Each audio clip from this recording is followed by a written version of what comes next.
नमस्कार फ्रेंड्स, मैं अंकिता मिश्रा अपने हिंदी साहित्य यूट्यूब चैनल में आपका स्वागत करती हूँ।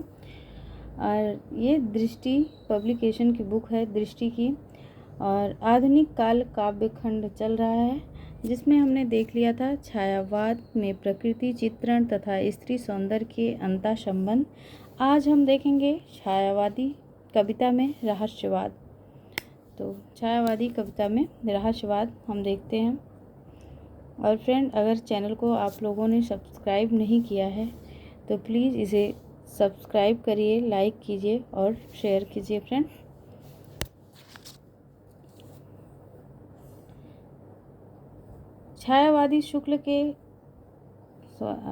छायावादी कविता में रहस्यवाद। आचार्य शुक्ल ने छायावादी कविता के भीतर रहस्यवाद को एक अनिवार्य अंग माना है। छायावाद रहस्यवाद को वह भारतीय काव्यधारा से अलगाते हैं। वह लिखते हैं कि अज्ञेय अव्यक्त को अज्ञेय और अव्यक्त ही रखकर काम वासना के शब्दों में प्रेम व्यंजना भारतीय काव्यधारा में नहीं चली। यह स्पष्ट बात है कि यहाँ भी यह था, वह भी था कि प्रवृत्ति को अच्छी नहीं लगती थी, प्रवृत्ति वालों को अच्छी नहीं लगती थी कि हमारे यहाँ यह भी था, वह भी था, और ये प्रवृत्ति वालों को अच्छी नहीं लगती थी। इससे खिन्न होकर वे उपनिषद से लेकर तंत्र योग मार्ग तक दौड़ लगाते हैं। उपनिषद में आए हुए आत्मा के पूर्ण आनंद स्वरूप के निर्देश ब्रह्मा की अपरिमेयता को समझने के लिए स्त्री पुरुष संबंध वाले दृष्टांत या उपमाएं योग, सहस्त्र दल, कमल आदि की भावना के बीच बड़े संतोष के साथ उद्धत करते हैं। यह सब करने से पहले ऊपर कही गई बातों का आशय समझना चाहिए। यह कौन कहता है कि मतांतरों के साधना के क्षेत्र में रहस्य मार्ग नहीं चले। रहस्य मार्ग, तंत्र रहस्य मार्ग है, रसायन भी रहस्य मार्ग है, पर ये सब साधनात्मक है। प्रकृति भावभूमि काव्यभूमि के भीतर चले हुए मार्ग नहीं है। भारतीय परंपरा का कोई कवि मणिपुर, अनाहत आदि चक्रों को लेकर तरह तरह के रंग महल बनाने में प्रवृत्ति नहीं हुआ। भारतीय वाङ्मय में काव्य के रूप को स्पष्ट करते हुए वह आगे लिखते हैं कि संहिताओं में तो अनेक प्रकार की बातों का संग्रह है। उपनिषद में ब्रह्मा और जगत आत्मा परमात्मा के संबंध में कई प्रकार के मत हैं। वे काव्य ग्रंथ नहीं हैं। उनमें इधर उधर का काव्य जो स्वरूप मिलता है वो ऐतिहास, कर्मकांड, दार्शनिक चिंतन, सांप्रदायिक गुहा साधना, मंत्र तंत्र, जादू टोना इत्यादि बहुत सी बातों की उलझन हुआ है। विशुद्ध काव्य का भी निखरा हुआ है, स्वरूप पीछे अलग हुआ है। रामायण का आदि काव्य कहलाना साफ यही सूचित करता है। संहिताओं और उपनिषदों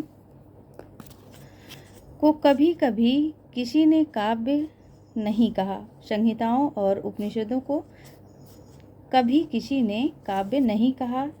शुक्ल जी छायावादी रहस्यवाद को कबीर के रहस्यवाद से जोड़ते हुए लिखते हैं कि कबीरदास किस प्रकार हमारे यहाँ ज्ञानवाद और सूफियों के भावात्मक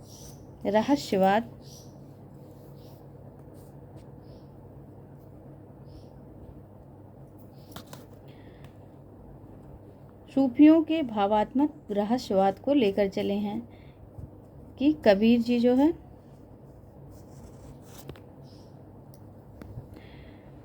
कबीर कभी हमारे यहाँ ज्ञानवाद और सूफियों के भावात्मक रहस्यवाद को लेकर चले हैं। यह हम पहले दिखा आए हैं। उसी भावात्मक रहस्य परंपरा का यह नूतन भावभंगी लाक्षणिकता के साथ आविर्भाव है। बहुत रमणीय है, कुछ लोगों को अत्यंत रुचिकर है, और यह बात है प्रणय वासना का यह उद्गार आध्यात्मिक पर्दे में ही छिपा न रह सका। हृदय की सारी काम वासनाएं, इंद्रियों के सुख विलास, मधुर और रमणीय सामग्री के बीच बधी हुई रूढ़ियों को व्यक्त करने लगी। छायावाद जहाँ तक आध्यात्मिक प्रेम लेकर चला, वहाँ तक रहस्यवाद के अंतर्गत है। उसके आगे प्रतीकवाद या चित्र भाषावाद सिंबलिज्म नाम की काव्यशैली के रूप में गृहीत होकर अधिकतर प्रेम गान करता रहता है। आध्यात्मिक रहस्यवाद का नूतन रूप हिंदी में ना आता तो शैली अव्यंजना पद्धति की उक्त विशेषताएं छायावादी काव्य विशेषताएं हैं, क्रमशः स्फुरित होती और उनका स्वतंत्र विकास होता। वह छायावादी कविता जगत और जीवन के जटिल स्वरूप को घबराने वालों का बहलाने का काम करती थी।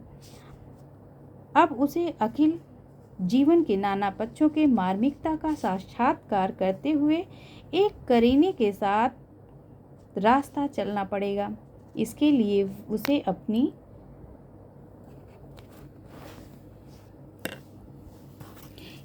उसे अपनी चपलता, भाव भंगिमा का प्रदर्शन, कीड़ा कौतुक की प्रवृत्ति कुछ संयत पड़ेगी। उसे ऊंचे नीचे मर्मपथ पर चित्रों का भी बहुत अधिक फालतू बोझ लाद कर चलना भी बाणी के लिए उपयुक्त न होगा। अब हम देखते हैं जयशंकर प्रसाद को।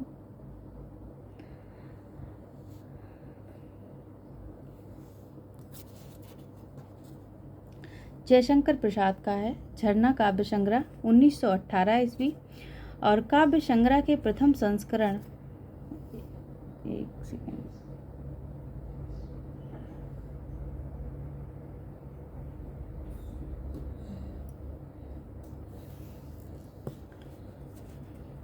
काव्य संग्रह के प्रथम संस्करण के संबंध में लिखते हैं कि झरना की 24 कविताओं में उस समय की नूतन पद्धति पर निकलती हुई कविताओं में कोई ऐसी विशिष्टता नहीं थी जिस पर ध्यान जाता है, किंतु दूसरे संस्करण 1927 में पुस्तक का रूप बदल गया। उसमें आधी से ऊपर 33 रचनाएं जोड़ी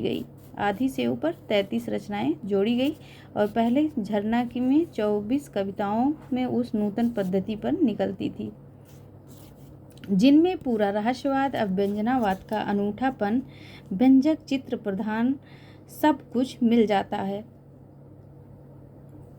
प्रसाद जी ऐसी मधुमयी प्रतिभा और ऐसी जागरूकता भावुकता अवश्य थी कि उन्होंने इस पद्धति, अप्रस्तुत विधान, चित्रमयी भाषा और लाक्षणिक वैचित्र वाली पद्धति का अपने ढंग पर बहुत ही मनोरम विकास किया। जयशंकर प्रसाद की रचनाओं में शब्दों की लाक्षणिक वैचित्र की प्रवृत्ति उतनी नहीं रही जितनी साम्य की दूर भावना की, मतलब दूर की रूढ़ भावना की। जीवन के प्रेम विलास में मधुर पक्ष की ओर स्वाभाविक प्रवृत्ति होने के कारण उस प्रियतम के संयोग वियोग वाली रहस्य भावना में, जिसे स्वाभाविक रहस्य भावना से अलग समझना चाहिए, रमते प्राय पाए जाते हैं। प्रेम चर्चा के शारीरिक व्यापारों और चेष्टाओं, अश्रु, श्वेत चुंबन, परिरंभण, लज्जा की दौड़ती हुई लाली इत्यादि, रंगरलियों और अटखेलियों में वेदना की कशक और टीच इत्यादि, और इनकी दृष्टि विशेष जमती थी।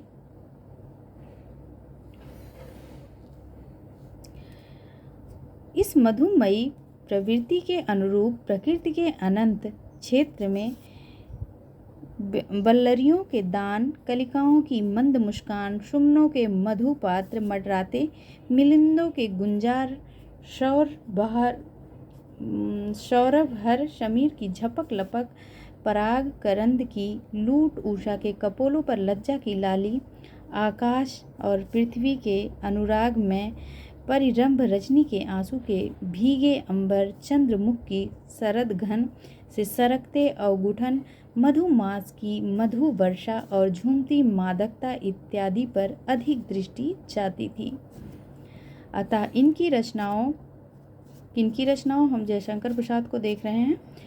अतः इनकी रहस्यवादी रचनाओं को देख चाहे तो यह कहें कि इनकी मधु वर्षा मानस प्रसार के लिए रहस्यवाद का पर्दा मिल गया, अथवा यूँ कहें कि इनकी सारी प्रणयानुभूति ससीम पर से कूदकर असीम पर जा रही है।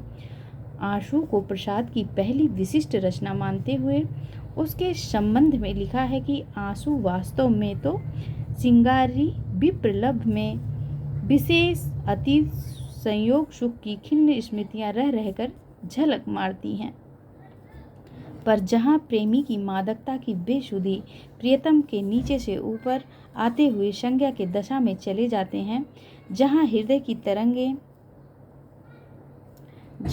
की तरंगे उस अनंत कोने को नहलाती चलती हैं, वहाँ से आंसू उस अज्ञात प्रियतम के लिए बहते जान पड़ते हैं। आगे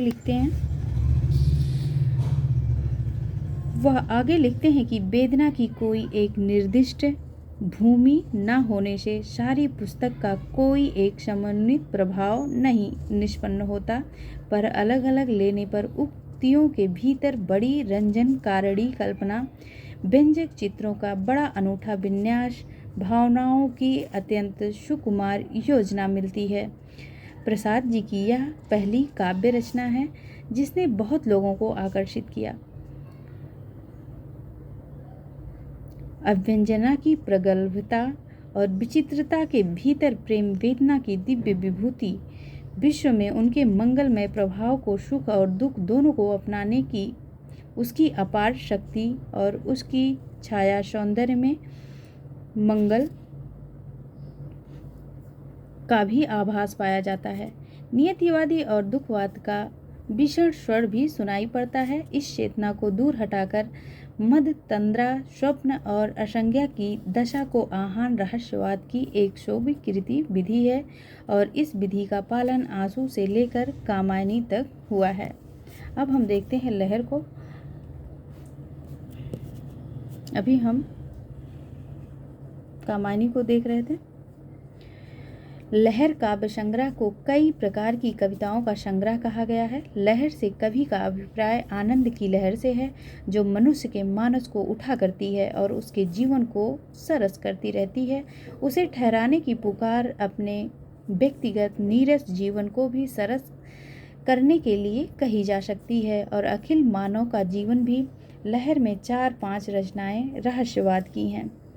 पर इसमें भी उस प्रियतम की आंख मिचौनी खेलना, दबे पांव आना, किरण उंगलियों से आंख मूंदना, प्रियतम की ओर अभिसार इत्यादि रहस्यवाद की सब सामग्री है। और ये लहर में है आंख मूंदना, प्रियतम की ओर अभिसार, आंख मिचौनी, और सबसे बड़ी बात की लहर में 4-5 रचनाएं रहस्यवाद की हैं।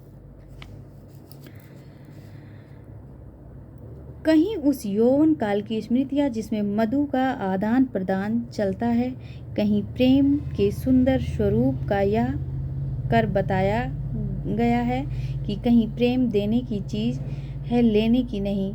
पर इस पुस्तक में लहर के कवि अपने मधुमय जगत से निकल जगत के जीवन में कई पक्षों की ओर बढ़ा है। लहर में प्रसाद जी ने अपने प्रगल्भ कल्पना के रंग में इतिहास के कुछ खंडों को भी देखा। अशोक की चिंता, शेर सिंह का सहस्त्र समर्पण, पेशोला की प्रतिध्वनि, प्रलय की छाया, सब अतीत के भीतर की कल्पना के प्रवेश के उदाहरण हैं। लहर में हम प्रसाद जी को वर्तमान और अतीत जीवन के प्रकृत ठोस भूमि पर अपनी कल्पना ठहराने का कुछ प्रयत्न करते पाते हैं। आगे देखते हैं हम कामायनी नहीं, हम झरना देख रहे थे। आंसू को भी देखा हमने, अभी लहर को भी देख लिया। अब हम देखते हैं कामायनी। कामायनी किसी एक विशाल भावना का रूप देने का प्रयास परिणाम है। इसमें उन्होंने कौन प्रसाद जी ने अपने प्रिय आनंद की प्रतिष्ठा, दार्शनिकता, ऊपरी आभास के साथ कल्पना, मधुमती की भूमिका बनाकर दी है। यह आनंदवाद वल्लभाचार्य के काय के आनंद के ढंग का न होकर तांत्रिकों और योगियों की अंतर्भूमि पद्धति पर है। कामायनी में उन्होंने नर जीवन के विकास में भिन्न भिन्न भावात्मक वृत्तियों का योग, संघर्ष, बड़ी प्रगल्भ और रमणीय कल्पना द्वारा चित्रित करके मानवता का रागात्मक इतिहास प्रस्तुत किया है।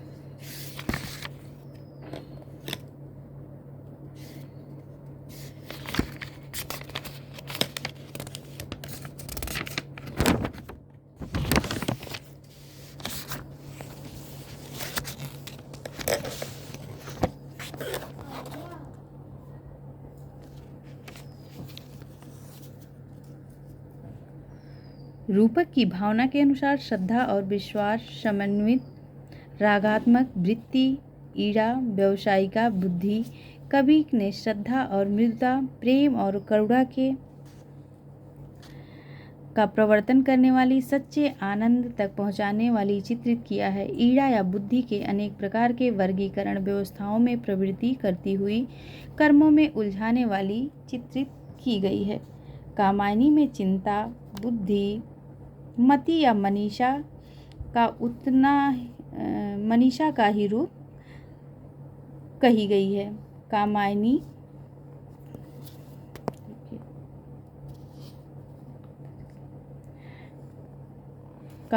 में चिंता, बुद्धि, मति, मनीषा का ही रूप कही गई है, जिसके आरंभ में बुद्धिवाद के विरोध में किंचित आभास मिल जाता है। कामायनी के अंत में मनु को त्रिदिक विश्व में प्रतिनिधि अलग अलग 3 आलोक बिंदुओं दिखाई पड़ते हैं, जो इच्छा, ज्ञान और क्रिया कर्म के केंद्र हैं।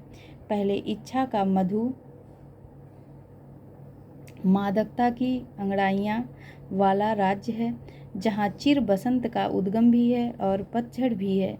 फिर भी कर्म का श्यामल लोक सामने आता है, जो धुएं सा धुतलाता, जहाँ पर विश्राम नहीं और संघर्ष और विफलता का कोलाहल रहता है। सबसे पीछे ज्ञान क्षेत्र, जहाँ सदा बुद्धि चक्र चलता रहता है, सुख दुख में उदासीनता रहती है। यहाँ केवल प्राप्य मोक्ष या छुटकारा भर मिलता है, तृप्ति आनंद नहीं। अंत में इन तीनों ज्योतिर्मय बिंदुओं को दिखाकर श्रद्धा कहती है कि यह त्रिपुर है, जिसमें इच्छा, कर्म और ज्ञान एक दूसरे से अलग अलग अपने केंद्र पर ही बने हुए हैं, और इनका परस्पर न मिलना ही जीवन की असली विडंबना है। ज्ञान अलग पड़ा है, कर्म अलग, अतः इच्छा कैसे पूरी हो सकती है। ग्रंथ के अंत में जो बुद्धि, कर्म और कर्म के मेल के सामंजस्य का पक्ष रखा गया, वह समीचीन है। कई निबंधों में हम अपने जगत के वर्तमान अशांति, अव्यवस्था का कारण इस सामंजस्य का अभाव कह चुके हैं। इस सामंजस्य का स्वर हम कामायनी में और कहीं नहीं पाते हैं।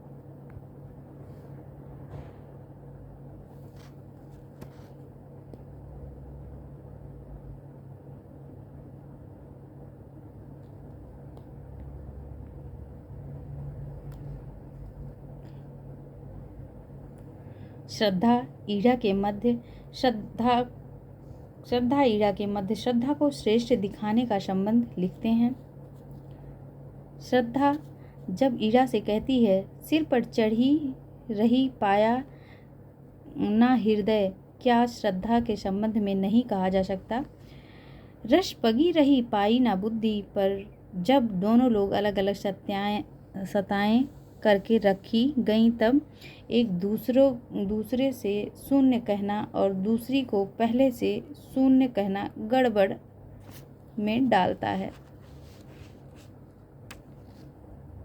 पर श्रद्धा में किसी प्रकार की कमी की भावना कवि की एकांतिक मधुर भावना के अनुकूल न है। श्रद्धा, करुणा, दया आदि प्रवृत्ति का कही गई हैं। दूसरों के दुख को अपना दुख ही हो जाना ही करुणा है। शुक्ल जी, जो करुणा हृदय को आस्था पक्ष मानते हुए लिखते हैं, उग्र प्रचंड भाव भी लोकतांत्रिक मांगलिक भावना विधान के अंग हैं।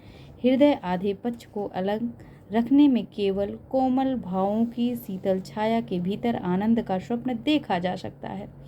व्यक्त जीवन के बीच उसका आविर्भाव अवस्थान नहीं दिखाया जा सकता। विज्ञान द्वारा प्रकृति के दोहन की बात कामायनी में आई है। यांत्रिक जीवन को नकारात्मक रूप में प्रस्तुत किया गया है। वर्गहीन समाज की साम्यवादी पुकार की सी भी दबी सी गूंज 2-3 जगह है।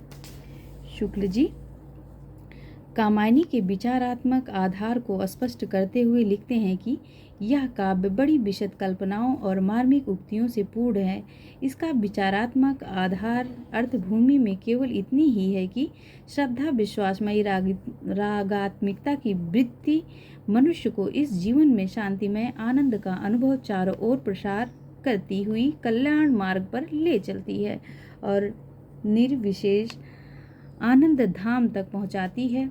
ईड़ा या बुद्धि मनुष्य को सदा चंचल रखती है, अनेक प्रकार के तर्क वितर्क निर्मम कर्मजाल में फंसाए रहता है और तृप्ति संतोष से आनंद से दूर रखती है। इच्छा कर्म और ज्ञान के सामंजस्य के अभाव में जीवन में विषमता आती है। अंत में कामायनी की सीमा का उल्लेख करते हुए लिखते हैं शुक्ल जी, यदि मधुचर्या का अतिरेक रहस्य की प्रवृत्ति बाधक न होती तो इस काव्य के भीतर मानवता की योजना शायद अधिक पूर्ण और सुव्यवस्थित रूप में चित्रित होती। यदि हम इस विशद काव्य की अंतर योजना पर ध्यान न दें तो समष्टि रूप में कोई समन्वित प्रभाव ढूंढे, श्रद्धा काम लज्जा ईड़ा इत्यादि को अलग लें तो हमारे सामने बड़ी रमणीयता चित्रमयी कल्पना व्यंजना की अत्यंत मनोरम पद्धति आती है। और इस प्रकार प्रसाद जी प्रबंध क्षेत्र में छायावाद की चित्र विधान लाक्षणिक शैली की सफलता का आशा बधा गए।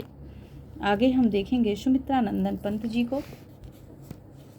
बाणी की कविताओं में गीतांजलि का प्रभाव कुछ अवश्य लक्षित होता है। उनकी जो एक बड़ी विशेषता है, प्रकृति सुंदर रूपों में आह्लादमयी अनुभूति बीड़ा में कहीं जगह पाई जाती है। सौंदर्य आह्लाद उनकी कल्पना में उत्तेजित करके अप्रस्तुत रूपों में योजना में प्रवृत्त करता है, जिनके रूपों में सौंदर्य अनुभूति प्रसाद के लिए अनेक मार्ग खुल जाते हैं। बीड़ा के उपरांत ग्रंथि असफल प्रेम की कृति है, ये इसको याद रखना। इसमें एक छोटे से प्रेम का प्रसंग का आधार लेकर युग कवि ने प्रेम की आनंद भूमि में प्रवेश और चिर विषाद के गर्त में पतन दिखाया है। प्रसंग की कोई नई उद्भावना नहीं है। पंत जी पहली प्रौढ़ रचना पल्लव है, ये महत्वपूर्ण है। ये पंत की पहली प्रौढ़ रचना क्या है? पल्लव है, और जिसमें प्रतिभा उत्साह साहस तथा पुरानी पद्धति के विरुद्ध प्रतिक्रिया बहुत चढ़ा बढ़ा का प्रदर्शन है। इसमें चित्रमयी भाषा लाक्षणिक वैचित्र अप्रस्तुत विद्वान इत्यादि विशेषताएं प्रचुर परिणाम में भरी भरी सी पाई जाती हैं। बीड़ा और पल्लव दोनों अंग्रेजी कविताओं के भाव और अंग्रेजी भाषा के लाक्षणिक प्रयोग बहुत से मिलते हैं। कहीं कहीं आरोप अध्यवसान व्यर्थ आसक्त है, केवल चमत्कार और वक्रता के लिए रखे प्रतीत होते हैं। जैसे नयन बाल आंसू बाल शब्द जोड़ने की प्रवृत्ति अधिक पाई जाती है। जैसे मधुबाला मधुपो के बाल शब्दों को मनमाने लिंगों में प्रयोग भी प्रायः मिलता है। कहीं कहीं वैचित्र के लिए भी एक प्रयोग दो लक्षणाएं गुम्फित पाई जाती हैं, अर्थात एक लक्ष्यार्थ फिर दूसरे लक्ष्यार्थ पर जाना पड़ता है। जैसे मर्म पीड़ा के हास में पहले हास का अर्थ लक्षण लक्षणा द्वारा वृद्धि या विकास लेना पड़ता है, या फिर जानकर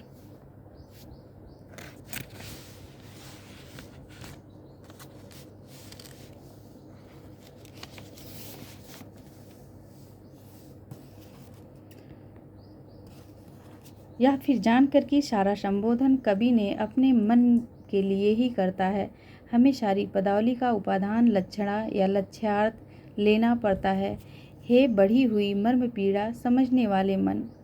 इस प्रकार कहीं कहीं दो अप्रस्तुत एक उलझे हुए पाए जाते हैं। जैसे अरुण कलियों के कोमल भाव पहले घाव कि वर्ण के सादृश्य कोमलता साधर्म से कली की उपमा दी गई है, पर घाव स्वयं अप्रस्तुत एवं लाक्षणिक है और उसका अर्थ कसकती हुई स्मृति।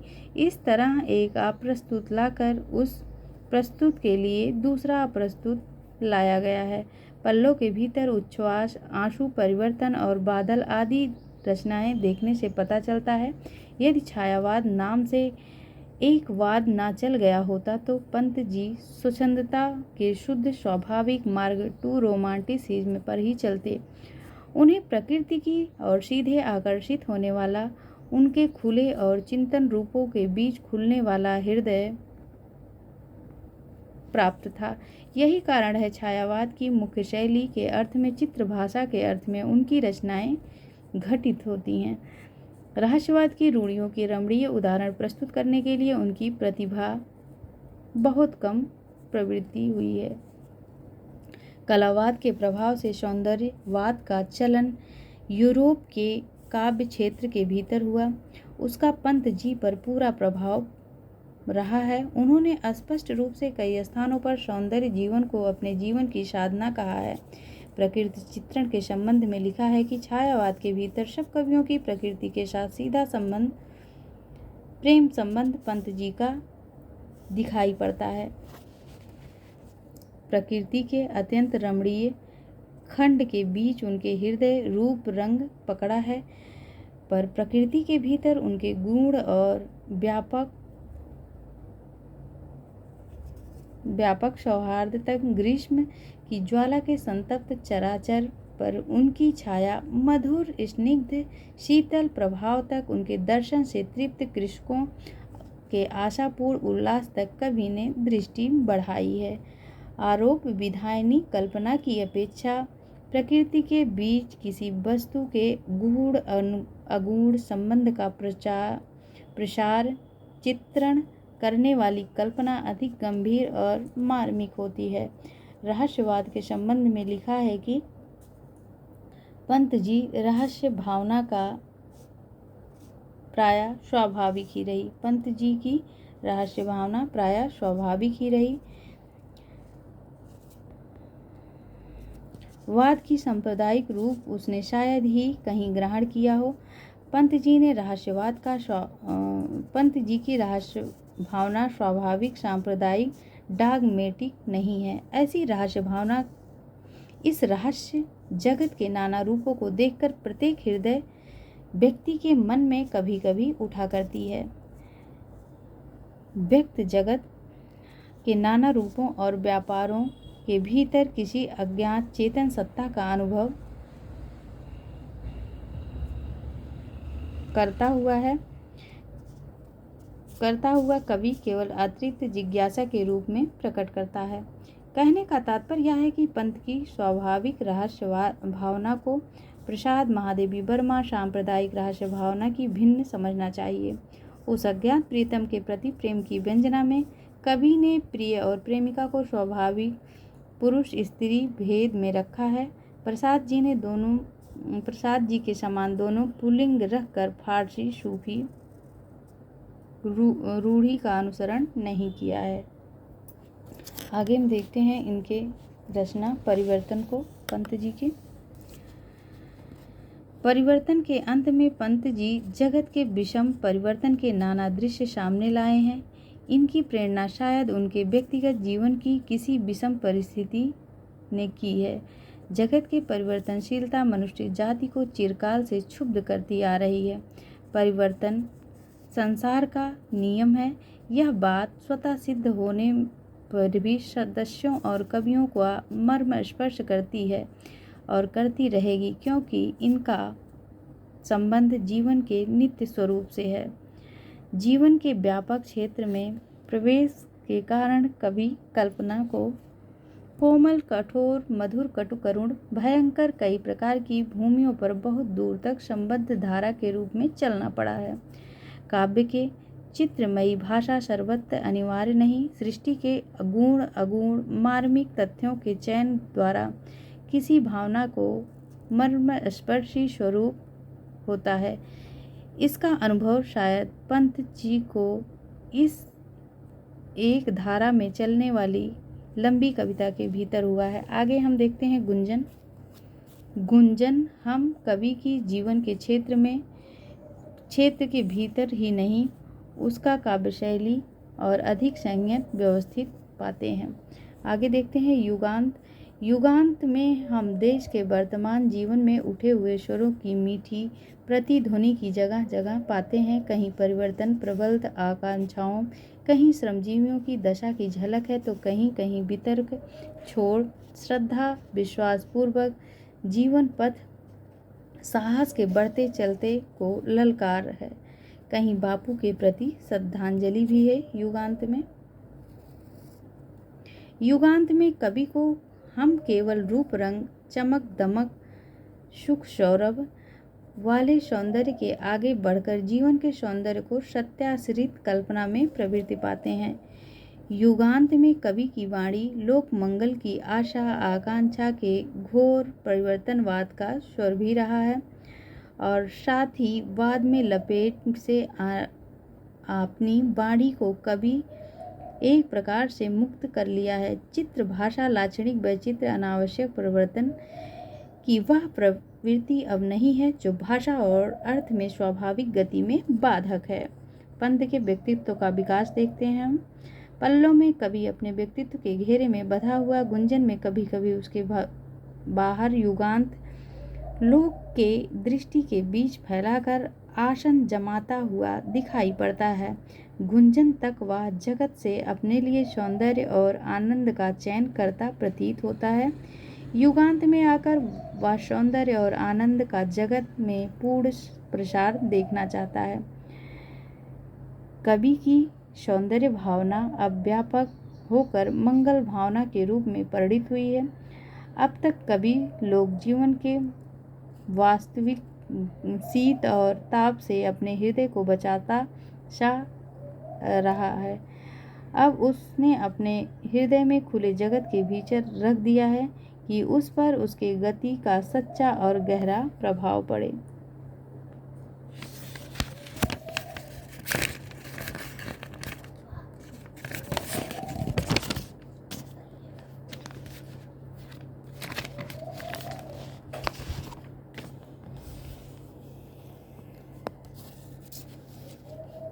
अब वह जगत और जीवन में जो कुछ सौंदर्य माधुर्य प्राप्त है वह उसके लिए अपने अस्तित्व बनाकर तृप्त नहीं हो सकता। अब वह दुख सुख पीड़ा अन्याय अत्याचार के अंधकार को फाड़कर मंगल ज्योति में फूटी देखना चाहता है। मंगल को अमंगल के साथ वह संघर्ष देखना चाहता है जो गत्यात्मक जगत का कम सौंदर्य है। युगवाणी में वर्तमान जगत में सामाजिक व्यवस्था के संदर्भ में प्रायः जितने वाद हैं, जितने आंदोलन उठे हैं, उसका समावेश किया गया है। इन वादों को लेकर चले हुए आंदोलन में कवि का मानवता के नूतन विकास को आभास दिखाई पड़ता है। वर्तमान पाश्चात्य साहित्य क्षेत्र की एक रूढ़ि वर्शिप ऑफ द फ्यूचर के मेल में है। पंत जी की रुचि समाजवाद गांधीवाद दोनों के प्रति दिखी है। ऐसा प्रतीत होता है कि लोक व्यवस्था के रूप में समाजवाद की बातें उन्हें पसंद हैं, व्यक्तिगत साधना के लिए गांधीवाद की बातें।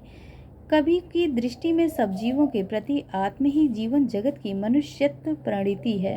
मनुष्य की अपूर्णता उसकी शोभा है, दुर्बलताओं से शोभित मनुष्यत्व सुरत्व से दुर्लभ है।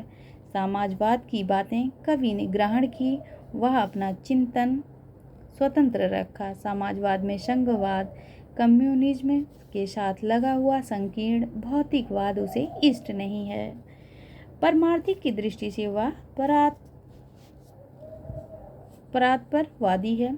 शुक्ल जी अंत में लिखते हैं कि छायावाद के बंधे घेरे से निकलकर पंत जी ने जगत की विस्तृत अर्थभूमि पर स्वाभाविक स्वच्छंद के साथ विचरने का साहस दिखाया। पंत को छायावाद रहस्यवाद से निकलकर स्वाभाविक स्वच्छंदता रोमांटिसिज्म की ओर बढ़ते देख हमें अवश्य संतोष होता है। आगे हम निराला जी को देखेंगे। सूर्यकांत त्रिपाठी निराला जी। बंगला छायावाद ने बंगला की देखा देखी अंग्रेजी ढंग की प्रगीति पद्धति का अनुसरण किया। प्रगीति पद्धति में नाथ सौंदर्य की ओर अधिक ध्यान न रहने से संगीत तत्व का अधिक समावेश देखा जाता है। परिणाम यह होता है कि समन्वित अर्थ की ओर झुकाव कम हो जाता है। हमारे यहाँ संगीत रागनियों से बंधकर चलता आया है, पर यूरोप में उस्ताद लोग तरह तरह की स्वर लिपियों की अपनी नई नई योजनाओं का कौशल दिखाते हैं। संगीत के अंग्रेजी ढंग की नकल बंगाल से शुरू हुई। नए ढंग की नकल निराला जी सबसे अधिक आकर्षित और अपने गीतों में उसका पूरा जौहर दिखाया है। एक तो खड़ी बोली, दूसरे स्वरों में घटती बढ़ती के साथ साथ मात्राओं का स्वेच्छानुसार विभाग के कारण गवैयों की जबान को सख्त परेशानी होगी। यह बात निराला जी ने अपने आप महसूस की। निराला जी की बंग भाषा की काव्य शैली का प्रभाव समास में गुम्फित पदबल्लरी क्रियापद के लोप में स्पष्ट झलकती है। लाक्षणिक वैलक्षण लाने की प्रवृत्ति उनमें उतनी नहीं पाई जाती जितनी प्रसाद और पंत में है। ये निराला जी के बारे में शुक्ल जी कह रहे हैं। निराला जी की शैली कुछ अलग रही। उसमें लाक्षणिक वैचित्र का उतना आग्रह नहीं पाया जाता जितना पदावली की तड़क भड़क और पूरे वाक्य के लक्षण का सबसे अधिक विशेषता आपके पदों चरणों में स्वच्छंद विषमता है। कोई चरण बहुत लंबा है और कोई चरण बहुत छोटा। कोई मझोला देखकर बहुत से लोग रबड़ छंद या केचुआ छंद आदि कहने लगे। बेमेल चरणों की विलक्षण आजमाइश इन्होंने सबसे अधिक की है। निराला जी की भाषा अधिकतर संस्कृत तत्सम पदावली में जड़ी हुई होती है, जिसका नमूना राम की शक्ति की पूजा में मिलता है। इनकी भाषा व्यवस्था की कमी प्रायः रहती है, जिसमें अर्थ या भाव व्यक्त करने में कहीं कहीं बहुत ढीली पड़ जाती है। वह बहुत वस्तु स्पर्शनी प्रतिभा निराला में है। ये महत्वपूर्ण स्टेटमेंट है कि बहु स्पर्शनी प्रतिभा निराला में है। जिस प्रकार निराला जी को छंद के बंधन में अरुचिकर है, उसी प्रकार सामाजिक बंधन भी। आगे देखते हैं निराला की रचनाओं में रहस्यवाद।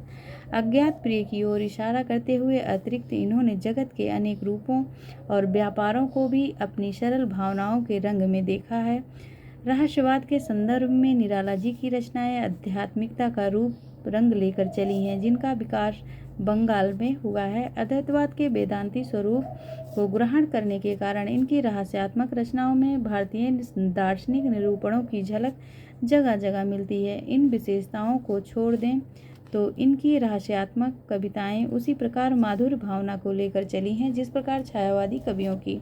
आगे हम देखेंगे महादेवी वर्मा को। छायावाद का केवल पहला अर्थात मूल रहस्यवाद को लेकर तो हिंदी काव्य क्षेत्र में चलने वाली महादेवी वर्मा ही हैं। महादेवी जी रहस्यवाद के भीतर रहीं। पंत, प्रसाद, निराला इत्यादि कवि प्रतीक या पद्धति, चित्र, भाषा शैली की दृष्टि से छायावादी कहलाए हैं। रहस्यवाद के भीतर आने वाली रचनाएं थोड़ी या बहुत सभी उक्त पद्धति पर हैं, पर उनकी महादेवी शब्द कला, वासनात्मक प्रणयोद्वार, वेदना विवृत्ति, सौंदर्य संगठन, मधुचर्या, अतिरिक्त व्यंजना इत्यादि अधिकतर नियुक्ति रही। जीवन के अवसाद और विषाद, नैराश्य की झलक भी उनमें मधुमेह गानों में मिलती रही। उनके अज्ञात प्रियतम के लिए वेदना इनके हृदय में भाव केंद्र हैं, जिनके अनेक प्रकार की भावनाएं छूट छूट कर झलक मारती रहती हैं। वेदना से इन्होंने अपना स्वाभाविक प्रेम व्यक्त किया है और उसके साथ वे रहना चाहती हैं। उसके आगे मिलन सुख को भी वे कुछ नहीं गिनती। इस वेदना को लेकर उन्होंने हृदय की ऐसी अनुभूति सामने रखी जो लोकोत्तर है।